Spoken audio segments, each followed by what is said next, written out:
Hello, everybody. Welcome back to another episode of the Sprites of Life podcast. I'm Lucas, I'm Chris. and Don got con crud from Dragon Con. It happens. It's it's tradition, but like worth it because we got so many people at our Dragon Con panels, and my friends listening in now, like, oh, hang on, wait a minute, Lucas actually does something cool. Like, oh my goodness, I love Dragon Con so much. Galaxy Con, you're wonderful. But Dragon Con's always gonna have a place in my heart. I'm sorry. It's It's got such an amazing. dragon. Dragon is cooler than Galaxy. It's dude, like if I could do it, if I could switch to an entire podcast talking about Dragon Con, I'd do it for a week before getting bored and then coming back here. But it would be a very fun week. It's so cool, and I'm so happy for all the people who showed up. It was fantastic. Part of the reason we haven't had an episode in a while is because we've been like focused on the convention and just trying to get things lined up. Stinks that Don's still kind of sick, but luckily we'll be able to get him on the next one. Yeah. Since we were busy, doing all that crud, we kind of left it up to you to pick an episode theme for this week. So if anyone gets upset about like, hang on now, this isn't the biology I signed up for, blame the producer. Blame him. We're talking Reign of Fire, Yeah! Wait, the movie, right? the greatest dragon movie ever made. Oh, there's some How to Train Your Dragon fans who are going to be salty, and I don't care. Reign Actually, of you're right. Fire is, I do love How to Train Your Dragon. You're right. yeah, but You're like absolutely Reign of right. Fire that's how you fight a dragon, Vikings. Get I wrecked. can't I can't even say the greatest live action dragon movie anymore because the How to Train Your Dragon live action was actually really good. All right. So if we are we talking dragon types? Are we talking like? No, we're talking movies. I'll take it. Fine. I mean, we're gonna just. I guess when you think about it, there's movie references everywhere. It's weird that Pokemon might have. You don't think about Pokemon having them. You think about it's nature and history and ghosts and crap, but you don't think about like movies. They pop up everywhere, and there's some what I would say very classical references, Yeah, I think not modern. and it's weird because I think we'll start seeing more of them in later generations than earlier ones, but we'll get into that. I want to kind of get into some news that I found. I found this on Science News. It is okay. So I misread the title at first. The title of the article was "Just like humans, many animals get more aggressive in the heat." I forgot the when I was reading it. So it's just like it's just like, well, yeah, man, that's and then I read it That's like, oh, it's okay. So, like when it gets really hot and it feels like everyone's more of a jerk, like that's everyone just literally the plot of Do the Right Thing. okay. Well, maybe not the plot of, but it is a prominent factor in Do the Right Thing. Like there's something about the heat that drives people crazy, makes them angrier. It turns out it's not just us. So it happens to both endothermic and ectothermic on warm-blooded and cold-blooded animals, where increasing the temperature has shown to cause them to act more aggressively. They did this they've run tests on salamanders, they've done tests on fish, they've done tests on ants, and also done it on monkeys, rats, and mice. So they've done it on a lot of different animals to see what would happen if increasing your temperature would do to them as part of like an experiment to see what rising temperatures and climate change would do. Like we think about climate change as like this response, like a physical response to like, oh no, it's hot, my body's getting hurt. But we don't think about what it does mentally, what it does to your hormone levels and your metabolism. From what we've seen in these studies, is that if you raise the temperature, it causes their metabolism of cold-blooded animals to kind of spike, and that higher temperature seems to be driving up their metabolism, burning through more energy, making them need more food, and thus getting more aggressive and more competitive. So it makes things hangrier faster. Yeah, honestly, that's a pretty good way of describing it. There's some videos of it where these fish are just nipping at each other. They're just going at it. Like it's not like super aggressive, but they just keep nipping and biting at each other. They would have worker ants going in, and the ones who weren't accustomed tended to get especially aggressive. It's really interesting how all of these different animals just seem to kind of up the aggressive levels because they require more calories. In the case of warm-blooded animals, we don't have the same problems, but we've still found that that increase in heat is causing us to burn through more energy as well to keep in balance our bodies, and it's making us more aggressive. And okay, what do you think could be a major problem with this for an animal outside of a human? What would make this a bit of an issue? Starts to outcompete things because it's more aggressive and like depletes the or it like disrupts the natural circle. You're on the right track. So there are some scientists who point out, okay, what's going to happen if ants become increasingly more aggressive and they start getting rid of all the nearby colonies of the same species? Like that's Hmm. going to throw off a couple of different things in that area. What if the minnows, who need to shoal together with other fish as well as their own, are nipping at each other? It's going to make their shoals less cohesive and easier to get picked off by predators. What if amphibians do not want to hang out with each other? They have to keep a bigger distance from each other, decreases population density, and makes things more vulnerable. Climate change has this weird effect where it's not just the environment affected, it's literally going to affect our minds and how we behave around each other with the increased heat. I thought it was a really cool study. I'd never, ever considered it in such a way. Also, I want to point out that in this papers, the words fight club come up a lot. The experiment was basically creating quote unquote fight clubs of basically environments and increasing the temperatures in those areas to see how animals reacted. All right. You don't, but they're already talking about it, so they broke the rules. No, they published, yeah. I mean, look, they literally published a paper. If you could break a rule any way possible about not talking about it, I feel like publishing a paper is the way to go. As far as Pokemon news, That's the addendum in from Brad Pitt. as far as the Pokemon news go, I mean, since we've been offline, we've had what, two megas dropped, a third one dropped by the time this episode comes out. Far better than any of the ones that were officially dropped in like directs or at Worlds. Yeah, no one cares about Dragonite that much, but like Mega Victory Bell caused a stir, and then Nacho Libre himself, Mega Halucha, showed up, and everyone lost their minds. That short is probably the best like animated thing Pokemon has done in decades. I would agree if I hadn't seen the Bidoof short. Okay. That's my favorite. That's my favorite. I understand why the Halucha one is so cool, but like the Bidoof one always puts a big stupid smile on my face. But yeah, we got new megas. We don't really have much more info on them or stats or anything. They looked awesome. Can't wait to see what they do with the squid because they've been hinting at it that it's dropping. Well, we're recording on Monday, so like 48 hours, we'll get to know more about it. I would say Halucha punch harder, Victory Bell be thicker. Yeah, that's just what I got. I think Victory Bell will just get slower too. Like they'll take speed from it. How could it be slower? Dude, you see how much poison it's filled with? Slow it down even more. But then of course, outside of the games, this was not getting a lot of coverage.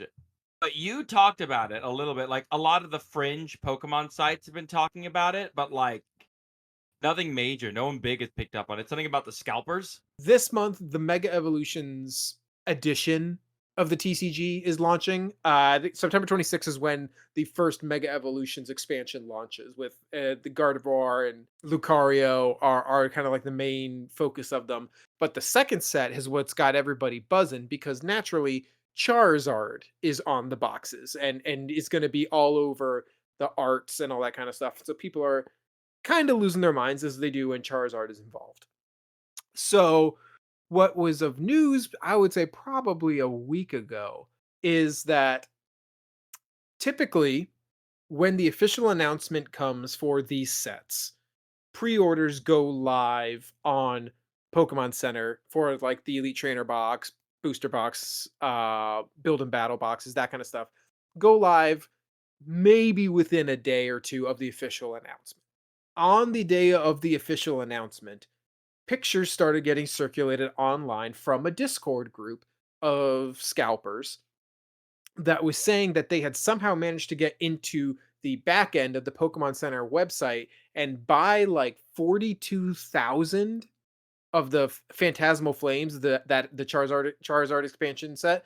42,000 different products of the Phantasmal Flames before they even went live on the site. Flash forward a couple hours, it starts getting circulated that those orders are actively getting canceled and that they're not like being processed and all that. But what's of note is that the the pre-orders for Phantasmal Flames have yet to go live. So we're recording Monday on the 8th. We're almost a week out from when that was announced, and they have yet to go live. A lot of people are speculating that this is because they're trying to fix issues with their queuing system so that this kind of stuff does not happen again, so that people can want the product, get their hands on the product at reasonable prices. It's very funny because today I tend to like check the Pokemon Center to see if the queue is up, a little bit. I've been checking it a little bit more since Phantasmal Flames has been kind of floating in the ether. I loaded it up today and the queue was up and I was like, "Oh, here we go." I think I was like when I jumped in, I was like 4,570,002 in line. I think it took like 45 minutes to get into the site. And when I did, it was like trainer Labubu plushes and 3 puzzles were the new added items. And they do add, and what's curious about this is that in the past they have added new items and it has not triggered a queue. The queue has to be triggered, I believe, my understanding. The queue has to be triggered on the back end by somebody at the Pokemon Center. So the thinking from all the conspiracy theorists online is that they were testing out a new queue system to see if it works and could be abused like the previous one had. So maybe the pre-orders for Phantasmal Flames will go live soon. Who knows? They might just be dropping more trainer Laboobs. I mean, if there's one way to tick off scalpers, it would be to do knockoff like not Labubu Labubus. That would probably do it for them. Look, man, that Leon is sick. Look, okay, I get it. It's fine, but like seriously, this has got to stop somewhere, right? Like there's got to be some way to stop. I understand human ingenuity is infinite, but like Pokemon has to try something other than this. I mean, at least they got him, right? Yeah. But Y- okay, Yeah. do you think they would have got him if the dude hadn't bragged on a public Discord server? So there's a lot of I mean, maybe because the stuff was quote unquote sold before it actually went live. There are some people that think that that the Discord itself intentionally leaked that they had done it because it gets more people to join their site and like pay for stuff on the Discord, so they get more money that way. I've said it before. I'll say it again. Pokemon is for kids. Like we love it. We're adults. We were growing up with it, enjoyed it. But like the actual card games and the games themselves, they are mainly aimed at children. And I get really angry when we as adults price block them and their parents out of it. It's not fair. We had the chance to enjoy these games at their fullest, and these kids aren't getting that chance. And it I'm not gonna fault somebody for like keeping a booster box of a set they like sealed or things like that. But like the excessive purchasing of products with the direct intent to jack up the prices in the immediate is a vastly different ball game. Or like stocking Target restocks to clear out the store before it gets on the shelf. Very different things. Yeah, I literally went to go to Best Buy to buy a smartwatch just for like cosplay reasons to help play my boombox better. And I didn't realize that there were dudes lined up at the front of that Best Buy waiting for like, oh yeah, I heard they got Pokemon cards here. Let's go and get them. Just like, ah, guys. All right. So, movie time. Before we start, best movie snack. Oh my god, I should have been prepared for this. You go first. Oh no, it's gonna be classic popcorn, but it's classic movie theater popcorn, but it requires the buttered slurry from the machines at the theater. You cannot make it improve it. You have to make it terrible. You have to put it like this is literally just grease with butter flavoring. If you put real butter, you lose the magic. Okay, that's fair. I'm not going to dispute theater popcorn. I will go a different route though and do candy. And I Which think that one? Twizzlers, like a fresh cracked bag of Twizzlers where they're still soft, is the best theater candy. Okay, I can't stand Twizzlers. I can't. I appreciate it. I understand what you're saying. I don't like them. That's fair. Alternate to combine our worlds. Have you ever had popcorn with Skittles in it? No, it sounds like the devil. It tastes like tricks. Mm, that's Because I mean, yeah. it's no crunchier than putting M&Ms in popcorn, and people do that all the time. Like Yeah, but I that's chocolate. I don't know. There's something about mixing fruit and butter that I don't care for. Skittles aren't fruit, Lucas. Fruit flavoring and butter flavoring. How about that? Hmm? I'm telling you to get like for your next apartment movie night, get a microwavable bag of popcorn and get like a fun pack of Skittles and just give it a try. Cool. If God stops watching, sure. So with movies, this is obviously your world. This is what your profession revolves around. You are a media guy. Walk us through it. And it's all yours. Stage is yours. Well, before we get into the Pokemon, I thought it would be fun just to give like the teensiest bit of background into the movie industry, because if you really think like we think about movies being this relative like old, but in the grand scheme of like human society, movies are in their infancy. The first quote unquote movie was about 1878, and that was a series of 6 pictures played back to back to back to back. Okay, what was the first movie of? I am using movie in this instance in very strong air quotes. But are you familiar with Edward Muybridge's Stanford Horse? It's just that it's that horse running continuously forever and ever, yes? Yes. So ironically, this also might be one of the greatest bet stories. So basically, there was a bet amongst people about whether or not a horse had all of its hoofs off the ground at the same point at one time while it was galloping. Some people said it always had one on the ground. Some were like, no, it's never airborne. So they set up this like massive rig to take photos in very quick succession to be able to prove or disprove the bet, so someone could win the bet. And what resulted from this was you had the series of photos played in succession very quickly, showing the horse galloping. And in fact, it did show that at some point during a gallop, a horse does have all hoofs off the ground at one point. If you did you see Jordan Peele's Nope? I have This not. Okay. Well, in that movie, the main characters, Kiki Palmer and Daniel Kaluuya, they are, I believe, like they're said to be the grandchildren of the jockey that was on the horse for that experiment. Oh, Just okay. to like connect Good them, reference. Good connect their callback. characters into the movie industry to show they've had been in it for a while. Very cool reference. And it's a very good movie too. But again, that was 1878, not that long ago. Like Yeah, I mean, comparatively to like, I mean, to be fair, most modern media is relatively like not as old as you think it is. I don't know. When people think of movies, I feel like people like consider it's the 1920s and the movies just start. But I don't think you think about like, yeah, 3 years after the Civil War. they kind of stayed in that sort of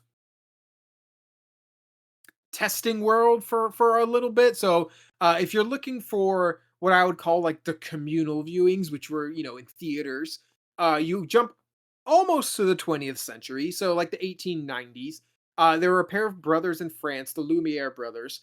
They were famous for documenting what you might call like slice of life snippets. These things were not like we're talking like 90-second reels. They were the original TikTokers, but they would film things like I think they did like a snowball fight or a train pulling into a station, and they would play them in theaters for people, and people would come and watch, and it'd be like, oh wow, this is so cool. A lot of people are familiar with the train arriving at the station because there's the story that people couldn't tell that it was fake and they went running out of the theater afterwards, likely greatly exaggerated, but it makes for a great story. But in the early years, the outputs from film were dramatically limited because of the tools they had at hand. Again, this was a very, very fresh medium, let alone film being new. Photography itself was still exceptionally new. And so the original like projector camera were like the same device. So you would record it on the camera and then the camera would then become the projector to play the film. Not the most practical because, specialized devices are better for like a device specialized to be a camera is better than one that's meant to be a hybrid. It can do more things, you can make it do specific things, etc., etc. The film is also highly volatile and could literally catch fire if mishandled, which is not great. But things evolved quickly because people were excited by the medium and the things that it could do. So, for reference, the train pulling into the station is like 50 seconds long. I think that was like 1898. Jump to the early 1900s, you start getting films like George Méliès's Trip to the Moon. That's where the moon takes a rocket to the face. It's a pretty iconic image. It's Then there, also I know that one because we talked about it in film class when I was in college, and like it's based on like a Jules Verne's idea, I think. yes, yes, loose, yeah, yeah, yeah, yeah. And then there's also the Great Train Robbery. Are you familiar with that one? Yes, I've seen clips of it. Yeah, so Great Train Robbery was like 1903. And that one's because that one I think is about closer to like 12 minutes long. That one in particular is the one of the first examples that we have of film being used to tell narrative story with parallel action. So it cuts between different things happening in a story. I believe it cuts from the robbers on the train to someone at the train station. Like it's cutting back and forth between two different storylines. And So A this plot, B seems plot. the original A plot, B plot. And it seems really silly to be like, yeah, this was. It's so common now that you don't really have to think that someone had to do it first. The Great Train Robbery also people are probably most familiar with because it has the guy pointing the gun at the camera at the end of the movie. If you believe the train pulling into the station story, you'd only imagine how a guy pointing a gun at the audience would have gone over. Okay, everyone talks about those stories. What if what if there's a reverse version of this where like someone offers someone like a really nice looking pie or something, or like a pretty girl like winks at them? Do the guys just all charge the screen? It's like there's a girl on the screen, a giant woman, get her. See, that's how you know these are exaggerated because there's no stories of people clamoring for pie. Yeah, there's no story of people like charging to see the person on the screen. I'm certain they were freaked out. Like the Yeah, same way a horror movie would get you, and I'm sure some people let the movie out of nausea, but like I don't think people charged out. film rapidly grew, especially in the United States. Um, the original like landmark area for film. Where do you? Well, I should ask it. Where do you think film originally like started to blow up in the United? Aha, you think you can get me, but I am a learned scholar on this topic because it involves hating on Thomas Edison. Okay. New Yeah. Jersey. Yeah. Yes. Yes, Eh, you are correct. I hate So, Edison so much. and akin to Edison, one of the problems with the early years of film is that everything was vastly protected by intellectual property law. And one of the things there was a device called a Black Maria, which was basically like a giant black box. It was a giant black production studio that was used in like the early years of filmmaking. And because it was here, this and of different laws and rights, like people felt like they had to use these kinds of things. Eventually, because of exterior issues, because oh well, if you think about especially filming in black and white, what is something that you need to make film? Film photography, what do you need to make something good? This is the lowest bar. Electricity? No. But, I mean, kind of, yes. Light. You either had to have a big studio or you had the sun. New Jersey is not known for its sunny beaches. The East Coast in particular is not especially known for being the most weather conducive for reliable sunlight. So eventually, because of various reasons, but fairer climate and weather, movies started shifting west to California, to Hollywood. I love the idea that like back in the day, it's like, man, we don't want to get caught by patents. What do we do? What if we go so far away that there's no real reason he would chase after us because it would be a waste of his time and effort? Hollywood starts to blow up, and we are birthed into the studio era of film, which is to some I think they called it like the golden age of cinema because there's like you think of all like your classic movies coming out of this like Casablanca, Maltese Falcon. things like that. What they tend to brush over is how cripplingly restrictive it was for anybody that wasn't a studio head, because they had essentially a monopoly on the movie industry. People were signed to like lifelong contracts, and so that also limits actors and writers and all that, and who they can and can't do business with. Eventually, though, that all changed. There was some actor, some push that caused it to be like, you know what, we can all work with whoever we want.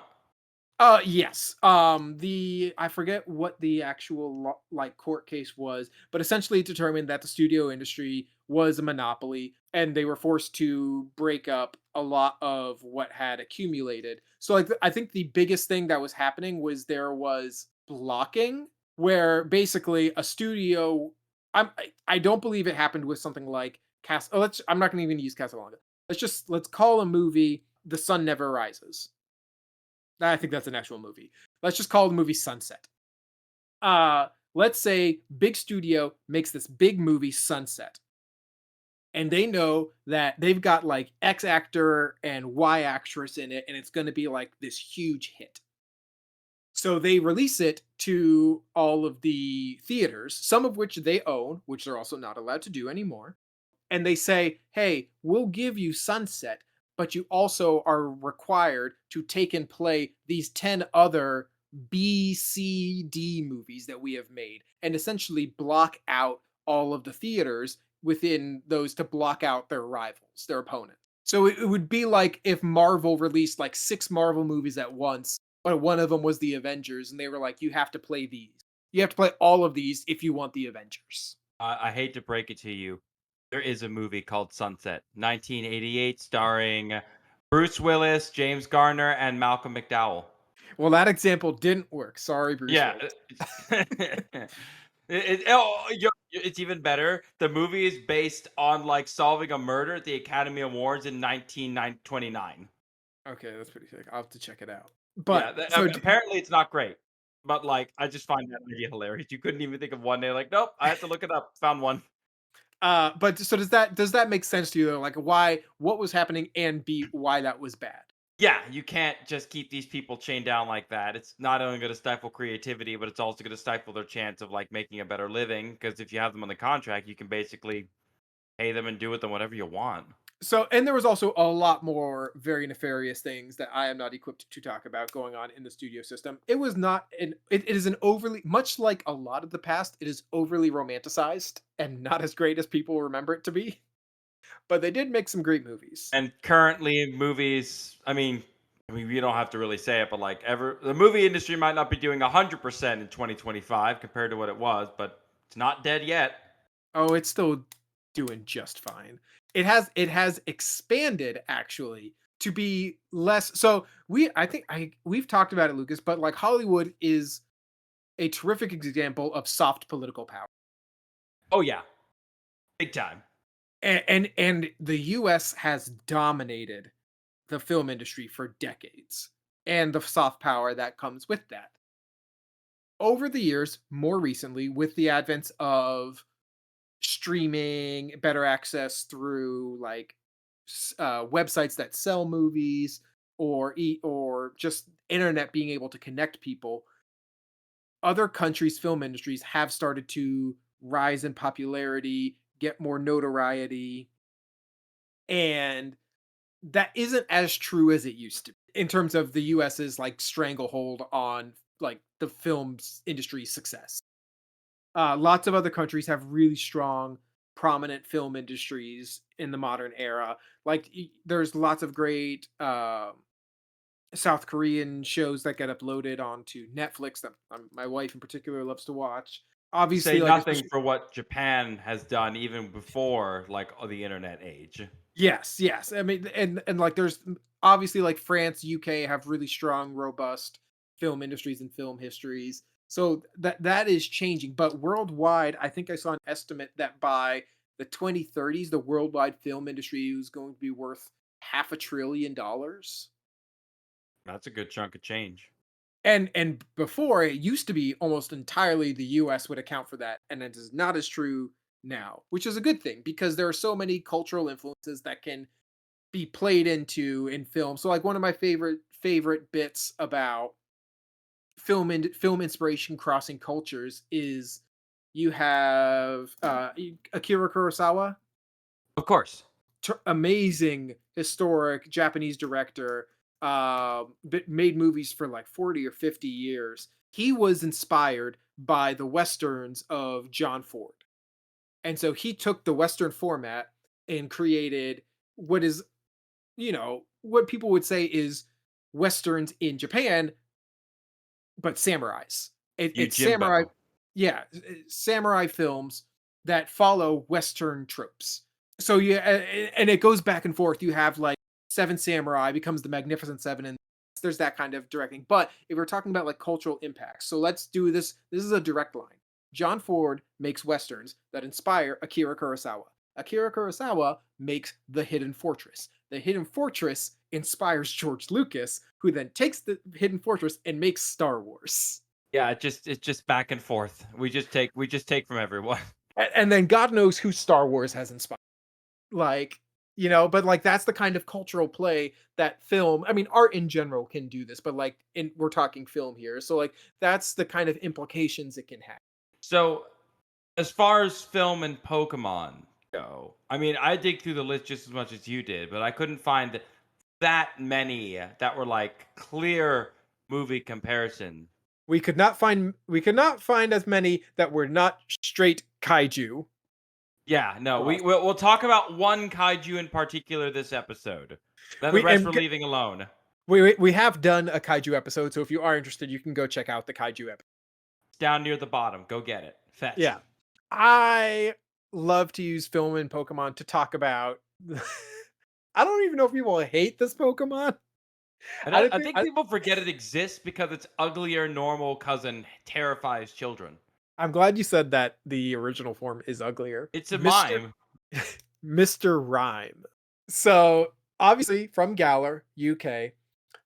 Going back to that sort of studio era, we have a singular actor, a lot of people point to as like the first movie star, or one of the earliest examples we have of a movie star, someone who was recognizable across the globe. That would be Charlie Chaplin. How many Charlie Chaplin movies have you watched? I think at least two or three. That's more than most, actually, I think. Film Well, class. you did say you took a film class, so Yeah, so that's they make you probably. watch one. uh, Chaplin was born in the UK. Yeah, he is from the UK, which is why you get that Galler time. But he dominated in the silent era with his character called the Tramp, including short and feature length films. I think I saw that in total, Chaplin made like 82 movies. A lot of those movies, I think I saw somewhere between 20 to 30, were involving a character that he created called the Tramp. In this situation, obviously, Tramp modern day has different meaning. Back then, Tramp was basically like a vagabond. Uh huh. The Tramp very much passes the silhouette test for a lot of people. Maybe not so much today, but especially back in the day. The silhouette test, would you like to explain? Yes. So basically, if you took Pikachu and you just shone a light on him and only showed a shadow, if you could recognize that it's Pikachu, it's passed the test. You Yeah, basically just need to be able to tell what it is just by its shadow. yeah. So and that is a measure of something's popularity. If you can take away almost any distinguishing feature about it and just have its shadow. So Sonic is pretty identifiable as just a shadow. Master Chief, same thing. So Chaplin's Tramp character has a very identifiable silhouette, which you could say is a giant bowler hat, a very tight jacket and very baggy pants, a cane. If this is not starting to sound like how you would describe Mr. Rhyme, I don't know what to tell you because that's exactly what it is. They didn't try very hard to hide it. No. Even if you were to go to the shiny form of Mr. Rhyme, you would see that it's desaturated to almost kind of look like black and whitey. Yeah. Yeah. They really did not want to hide it one bit. Yeah. So Chaplin has a pretty interesting life in the early years, but he rose to popularity when he toured with a comedian known as Fred Karno in the United States. It's speaking of people being the first to do something. Fred Karno is pretty much known for popularizing the pie to the face gag. Well, that was him. That was him You in got to the be 19 famous for something. in the 1900s. So it took till the 1900s for humans to realize that pieing people in the face was hilarious. I mean, better than like manure or mud. I'm sure there was people throwing stuff in people's faces all the time. The ale houses of Europe were not without people chucking things at each other. I'm just saying. Back to the studio system, though, one of the things that Chaplin did in that studio era is that he is credited with being one of the establishing leaders for a studio that became known as United Artists, which tried to break away from the studio funded projects to help artists get independent funding for their films so that actors or writers or directors could fund the movies that they wanted to make. The United Artists funded a lot of Chaplin's early movies, feature movies in particular. Some people might find it hard to watch old silent films. If you are able to appreciate them for when they were made, you will be absolutely blown away by how they accomplish some of the practical effects with how rudimentary their tools are. So, Lucas, I'm going to put in the chat. So, this is a screenshot from a Chaplin movie. So, the setup for this is he was skating backwards and he stops right before tumbling into off the ledge, Mhm. like right before. How do you think this is done? Is that really a pit? It is not really a pit. Oh, is it a painting? Here is how they did it. Oh my God! They had a painting. Jesus, A painting with glass shooting through the glass to get Chaplin. And so that's like a, it's that's yeah, crazy. That's it's not like that's kind of stuff, this kind of problem solving because their tools were so rudimentary, but like look how clean that looks in the actual image. no. If I would have had no clue. Like you couldn't make it clear enough. Like you could do the same with CGI, but like it wouldn't look this good. All right, this is gonna seem like a really random question. Can you pull up the height and weight of Charlie Chaplin? 5'5", Okay. 137 pounds. All right. So Mr. Rhyme stands 4'11", 128 pounds. So the weight is close. The weight is close, about half a foot shorter. If Pokemon wanted to truly lock in, they should have just made him 5'5". Yeah, if they wanted to lock in. If you wanted to lock in and be like, let's just go for it. Let's just send it. That would have been it. And it wouldn't have been completely unreasonable. I mean, I'm looking at the moveset of this Pokemon, and while its stats are nothing to go by, I mean, like, I'm not the one who's into competitive as much as the other ones, the other guys, but like, it's still the screensaver, the screen keying ability is pretty cool. But I'm looking at the moves too of like Baton Pass, After You, Dazzling Gleam, Encore, Fake Tears, Mimic, Role Play, like Ally Switch, Hypnosis, Mirror Coat, like Teeter Dance. These are such good moves to add to an entertainer. Isn't it also stupid fast? No, it's dummy slow. This thing Oh, is it's like a dummy slow? 70. Yeah, Oh, okay. I thought it was fast. Okay. No. It's like a terrible speed. It's too fast for Trick Room and too slow for anything else. It's Oh, okay. yeah. The only thing worth itself is like its special defense or special attack. If its stats were better, this thing would be more used. But I've seen some niche teams. I'm not the expert here, but like I've seen some niche stuff. I'm glad they threw him in there. Like it's a weird reference, and no one thinks about it as much. And I think you might be the one person who thought about Mr. Rhyme the most. I, Good l- for you. I Mr. Rhyme is very silly, but I love him. Does Mr. Rhyme have any good cards? He hasn't been around long enough to have too many. He here, hold on 1 second. I'll pull up a picture. We'll see Okay. what the I'm most seeing expensive. some. I found some. They Let's see the seem fine. most expensive Mr. Rhyme card. Oh, so he hasn't even had like a secret illustrator card. Uh-huh. So the answer is not really. Okay. Do you want to guess what the most expensive Mr. Rhyme card is going for? $6 whole dollars. 8. Okay, hey, I was closest without going over. Not bad. All right. So you've got your movie references. I've got mine. Yeah, go for it. Okay, Beheeyem. I can never pronounce that. Beheeyem. Beheeyem. Thank you. Beheeyem is probably one of the most forgotten Pokemon out there, and considering it has a special attack stat of 125, I feel like it shouldn't be. You know? It seems very problematic. I mean, it is a weird little dude, but that is in part because Pokemon decided to shove every single movie reference about aliens they could into one design. Like, pull up a picture of Viham. Forget, pronounce it again. I get it right. What? Beheeyem. Viham. I will fix myself. We will get better. I'm gonna go ahead and just pull up a picture of him so that way we can all take a nice look in the Discord and all that stuff. I want you to just look at him. What references do you see? A UFO for one. Okay, you got UFO.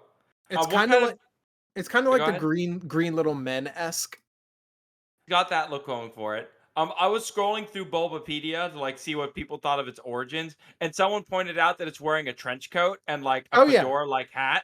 yeah, So it's also referencing like the Men in Black style, not to be confused with like Men in Black the movie, but like the Men in Black of like the secret government agent coming to find out what's going on with these gosh darn aliens in the cornfield sort of deal. yeah, But it gets cooler. You know the glowing orbs on its hands, right? yeah. You know what movie that is referencing? Is that Close Encounters? Not Close Encounters. That one's Uh, War of the Worlds, 1953. So okay. in War of the Worlds, 1953, they had these Martian aliens, which, by the way, the acting in the scene is really corny, but like watching the War of the Worlds aliens, I'm gonna see if I can pull up a picture of them really quick because if you're watching them move around, it is a little, it's this is a creepy looking monster for the 50s. This would have made me jump out of my skin for a little bit. Look how slimy it looks. Yeah, I don't like that at all. Oh yeah, no, and in the scene, like it literally like grabs the woman on the shoulder, and then it gets chased out by a dude throwing a piece of log, and it's the 50s, so the acting is corny, but watching this thing go like "Ree!" and just like skitter away, it's just like it's really funny. I know they don't intend it to be, but it's really really funny. If you pull up the shiny version of this Pokemon, the colors on the orbs match the face. So they're Yes. able to put in War of the Worlds reference right in there. And that's 1950s 3 War of the Worlds, not Tom Cruise War of the Worlds. There's been a ton of those movies. It does get crazier because they also added Close Encounter of a Third Kind. 1977, Steven Spielberg movie, I believe. And it said that this Pokemon communicates with flashing lights. And the flashing lights in the movie are used to like help they basically take a big old piano. Spoiler Mhm. alert for a movie that's almost 50 years old. They take a big old piano and a bunch of lights and they start playing it and flashing it at the spaceship to try and communicate with it. Yeah. And in the Dex, it says it uses its fingers to flash three different colors and it can control its opponents and rewrite their memories. So that's much more on the Roswell suck your brain out side of things. Although there is one very funny caption here where in Sword this says, it visits a farm. Whenever it visits a farm, Dubwool mysteriously disappears. That's one of my favorite. By far one of the like, silliest little ones. Ah, I love this little dude. No, this critter literally is just every alien reference they can shove into one, and then they put some Roswell stuff on the top. Yeah. But again, I'm a dork. I love my Japanese animes. I love them to a reasonable extent. Oh, wait, real quick. You brought up War of the Worlds though, or yeah, War of the Worlds. We can't talk about that without talking about Orson Welles. Oh, please. You mean come on. We can do this another. I promise you. We're running out of time. This I will only bring it up because we brought up the creating a panic based off of storytelling.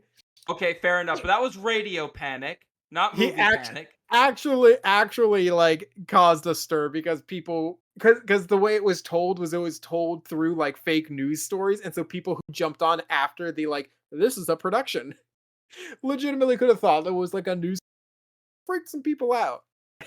Okay, fair enough. Give the man a cookie and a role in the next Transformers movie. All right.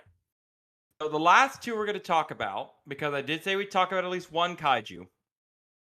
First off, we have to talk about Baxcalibur. They put Tyranitar in there, and it's like, oh, that's kaiju enough. Then they put Duraludon, they put Hydreigon, they like, there we go. We've done enough. And then one brave artist decided to say, yeah, but what if we just did it? What no little haha run, it's Godzilla, technically it's because of copyright, blah blah. No. What if it's just straight up Godzilla? And they What did. if what if it was just Godzilla? What if it was just Godzilla? Well, And I Godzilla think Godzilla got a glow up in recent years. He's definitely like sleeker because of CGI than the man in the suit years you have of to past. you have to truly like dig into like how far and powerful Godzilla is and like the different eras that have occurred and like all the different styles and everything else that worked to them, hero, villain. It's a huge thing. I'm only going to focus on one movie. That is Godzilla versus Megalon from 1973. The only reason I focus on that one is for two reasons. One, the signature move of Baxcalibur is just the kick from that movie. It's literally just spinning down and just attacking with the spine. I think that's the right one. When it comes to Baxcalibur, they clearly just did a Godzilla reference. Specifically, its signature move is based off one specific attack from Godzilla vs. Hedorah, where Godzilla literally just breathes its fiery breath and like projects off into the sky with it. Like the way this thing just shoots up and flies backwards to attack is just Godzilla. I mean, if they really wanted to send it, they could have gone with Godzilla versus Megalon, and that was a literal flying kick with the tail grabbed on the ground, and that was just dumb. Probably one of my favorite dumb little moments of that one. But it looks sick. And that's doesn't Baxcalibur just like flip on its back and spike you with its tail? Or Yeah, it its just flies lines. at you and uses its breath like it's straight up just Godzilla. And they use one of the most iconic attacks from the 70s. Interesting. Um, Godzilla versus Megalon, the one where he has a flying drop kick. That one got into the US in 1976 and became the first Godzilla movie to be watched on primetime TV in 77. Oh, Um, look at that. I had to cut out a lot of it because they only had an hour slot and the movie's an hour 44 minutes, so I don't think it was good. But they did it. Now, for the last movie reference we have time for, I mean, I have saved for you a true piece of art. Only the true connoisseurs can understand. Have you ever heard of a little franchise called Kamen Rider? Nope. You uncultured swine. Lokix, the grasshopper Pokemon released in the latest generation, Love them. is a blatant Kamen Rider connection. Now, Kamen Rider, for those who do not know, let me see if I can pull up a picture of the original Kamen Rider. So, back in the 70s, you had a string of Japanese TV shows, and Kamen Rider was one of them. So, what are your thoughts on this man right here? It looks like the Power Rangers. Okay, don't say that too loud. The Super Sentai fans and the Kamen Rider fans, they don't care too much. So, with Kamen Rider, the biggest difference between the franchises, one, for Super Sentai shows, your Power Rangers, it's always about teams fighting evil, and it's just all working together, good versus bad, very simple, very easy. Kamen Rider almost solely focuses on one singular person who gets this collective power, and they're fighting somebody else who has different goals. So it's a lot more of the gray moral area, and so it makes for a lot more interesting plot than just good versus bad. It's more like my way and my goals are conflicting with your way and your goals, sort of deal. There's still monsters and stuff you got to beat the crap out of. It wouldn't be much fun without it. Um, I will point out that unlike just like Power Rangers, though, you do get a little special gadget to transform. In this case, for all Kamen Riders, they get a belt called a driver. They have to yell out their catchphrase, which is henshin, which means transform in Japanese. And they're almost always some bug-like superhero character, complete with weapons and vehicles, and usually that vehicle is a motorcycle. It also helps that Lokix has like a it's basically a kicking machine and has a showdown mode for when it gets serious. It's just there. So it's not Power Rangers because this thing is like acting alone. It's not on a team. It is a straight Kamen Rider. And I want you to like, when do you think the last Kamen Rider media was made? Well, you said it was recent, so I'll say 2022. Okay, so Kamen Rider has gone basically uninterrupted since 1971. It has kept going for years. The newest season started yesterday. yesterday. Kamen Rider Zets. That is start like that is that it literally started then. Like it's still going. It's got a huge fan base and like it's insanely popular. I wish I knew more about it to explain it to you. I'm just explaining the surface of it. The fact that Pokemon decided to, all right, I'ma just send it. And I'm gonna go ahead and try. Literally, the first Common Rider, that picture I showed you, one of his attacks is literally called the Rider Kick. Like, I don't know what to tell you. They literally just straight up took it. Now, granted, this is more television than movies, but they've had tons of movies. They've had all kinds of movies. The first movie they ever made was basically just like one of the first episodes, like from the movie version of the first episode in episode 13, like from that first season. It's crazy. They keep going. Hey, Lucas. So here, okay. So here's the thing. Here's this picture. Okay. Those are two common riders kicking people. What is this? Right? Right? Look at it. It's right there. They hid nothing. That's pretty. That's pretty. The lines are pretty blurred. Yeah, what line? It's just him. Just him. Oh my! I really, really want to use this Pokemon, like in some kind of competitive fashion because it's so neat. That's He such a definitely. fun idea. I'ma kick him. He's so cool. Ah, love this thing. I don't even watch a Kamen Rider show. I just love that he's like just so edgy. He even has a belt. Look at his design. The dude has a fancy belt. Come on. They didn't hide anything. This is great. Like, don't get me wrong. Mr. Rhyme is not subtle, like at all, in No. any capacity. Like, I think that's what I love about the movie references is that none of them are subtle. All of them are just like straight up. We did this. Yeah. What are you gonna do about it? Check this out. This Godzilla. Check this out. This is Mecha Godzilla. Yeah, and we just did it, and there's nothing you can do about it, and nor would you because it's hardcore. If only they gave him a motorcycle, that'd be neat. It's I mean, Maridon. it thought it's in the same region. Maybe that's what should have happened. Maybe Miraidon like was like in an alternate world. Lokix finds it instead of you, and then it's just like it rides it around and solves the crimes way faster than you. Well, until they put out a new game with new movie references, I think we really went over time. We're gonna have to do some chopping on this one. But Chris, thank you so much for doing all this work. I really appreciate it.